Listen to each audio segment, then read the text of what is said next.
Assalamualaikum warahmatullahi wabarakatuh. Kami dari kelompok 5 akan membacakan analisis risiko dan manajemen stockholder. Saya Embal Fimansyah akan membacakan latar belakang McDonald. McDonald sebagai salah satu retail service Amerika yang berhasil membidik Indonesia sebagai target market. McDonald selalu melakukan terobosan baru untuk mempertahankan eksistensinya. Siapa sih yang tidak tahu gerai ini? Brand McDonald sudah melekat dalam ingatan masyarakat Indonesia. Selanjutnya, sejarah McDonald Indonesia. Master franchise McDonald Indonesia yaitu dari PT Rexona National Food, anak perusahaan Rexo Group, telah bekerja sama selama kurang lebih 14 tahun dengan McDonald melalui McDonald International Property Company. PT Rexo National Food, keberadaan gerainya yang didukung lebih dari 16.000 karyawan, lebih perkembangan outlet mencapai 300 gerai lebih dan tersebar di berbagai kota di seluruh Indonesia. Bisnis franchise McDonald memiliki layanan penyediaan makanan cepat saji burger dan ayam. Generasi Gen Z dan Alpha menyukai fast food sangat familiar dengan produk unggulan berupa burger Big Mac dan sensasi fried chicken dengan cita rasa modern ini. Inovasi dalam antisipasi resiko teknologi. Inovasi teknologi yang diterapkan oleh McDonald melalui layanan pemesanan mandiri menggunakan sistem self-ordering kioska, yaitu pemesanan menu secara mandiri melalui touchscreen atau layar sentuh. Sistem layanan ini memberikan pengalaman pesanan yang berbeda. Jadi customer tidak melulu harus pesan di kasir, sehingga meminimalisir antrian. Manfaat lainnya dari penerapan layanan berbasis teknologi ini memberikan kendali lebih pada customer dalam pemilihan menu dan memilih kombinasi menu dengan penambahan dan pengurangan topping dengan mudah dan terhindar dari human error. Baik, terima kasih atas penjelasannya. Untuk slide selanjutnya yaitu tentang mengcover faktor penyebab risiko operasional di perusahaan McDonald ini. Layanan berbasis teknologi yang diterapkan oleh McDonald merupakan langkah yang bijak dalam menghadapi risiko utama di bidang teknologi. Ini membantu mengantisipasi potensi risiko operasional dengan menyediakan solusi untuk berbagai faktor penyebab risiko, yaitu termasuk 1. Kelalaian pegawai saat mengingat pesanan. Dengan layanan berbasis teknologi ini dapat membantu karyawan mengurangi risiko tersebut dengan mengotomatisasi perusahaan proses pemesanan dan penyampaian pesanan sehingga mengurangi keterlibatan atau keterlambatan manusia dalam mengingat pesanan.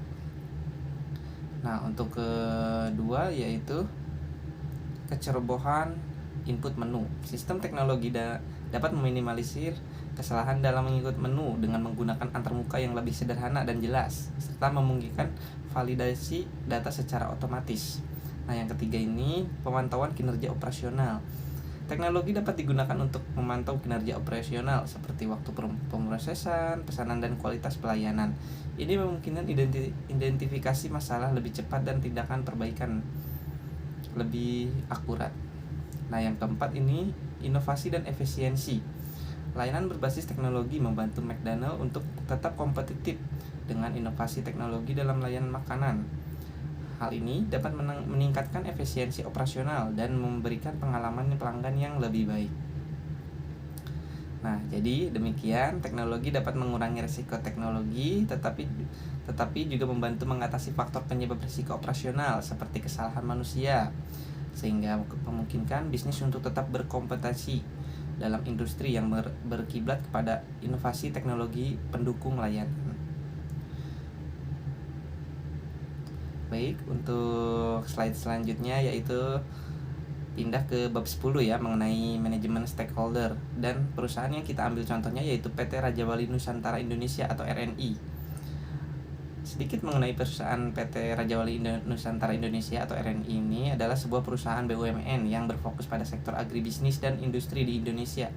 RNI didirikan pada tahun 1995 dan telah berkembang menjadi perusahaan holding yang mengelola beberapa anak perusahaan dan unit bisnis termasuk di bidang perkebunan dan produksi gula. Tetapi sejak awal berdirinya RNI telah memainkan peran kunci dalam pengembangan sektor agribisnis di Indonesia, terutama dalam berproduksi gula berkualitas tinggi. Selain itu, RNI juga memperluas bisnis di sektor agribisnisnya lain seperti kelapa sawit, karet, dan peternakan, sambil tetap berkompeten dan pada prinsip-prinsip Good Corporate Governance atau GCG dalam menjalankan operasionalnya.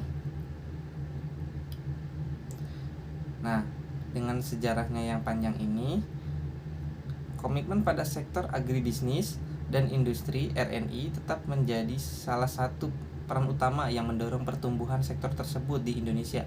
Perusahaan ini tidak hanya berfokus pada produksi gula, tetapi juga berperan strategis dalam upaya pemerintah untuk memperluas sektor pertanian dan industri gula dalam perekonomian nasional. Sebagai BUMN, RNI juga bertujuan untuk memberikan kontribusi yang signifikan pada pembangunan ekonomi Indonesia dan meningkatkan kesejahteraan masyarakat melalui operasionalnya. Nah, itu saja. Baik, untuk slide selanjutnya mengenai materi manajemen stakeholder yang akan dijelaskan oleh teman saya April. Silakan. Stakeholder Management.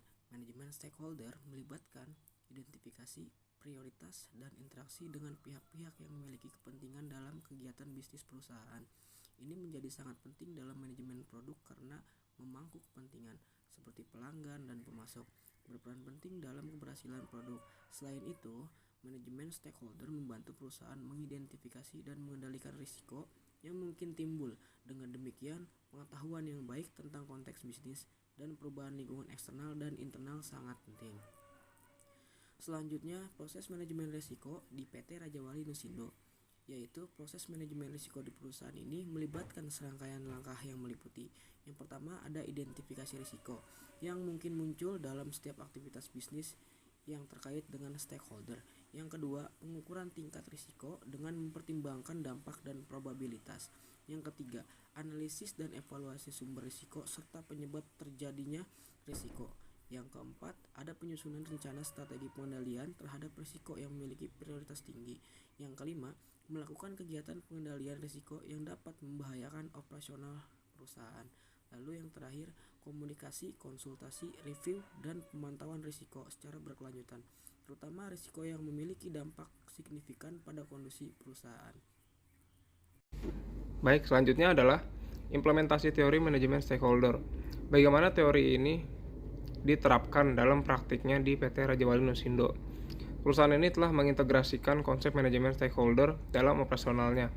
Ini mencakup berbagai aktivitas yang berkaitan dengan hubungan dengan stakeholder yang membantu perusahaan dalam mengelola risiko, meminimalkan ketidaksesuaian stok barang, dan meningkatkan efisiensi operasionalnya.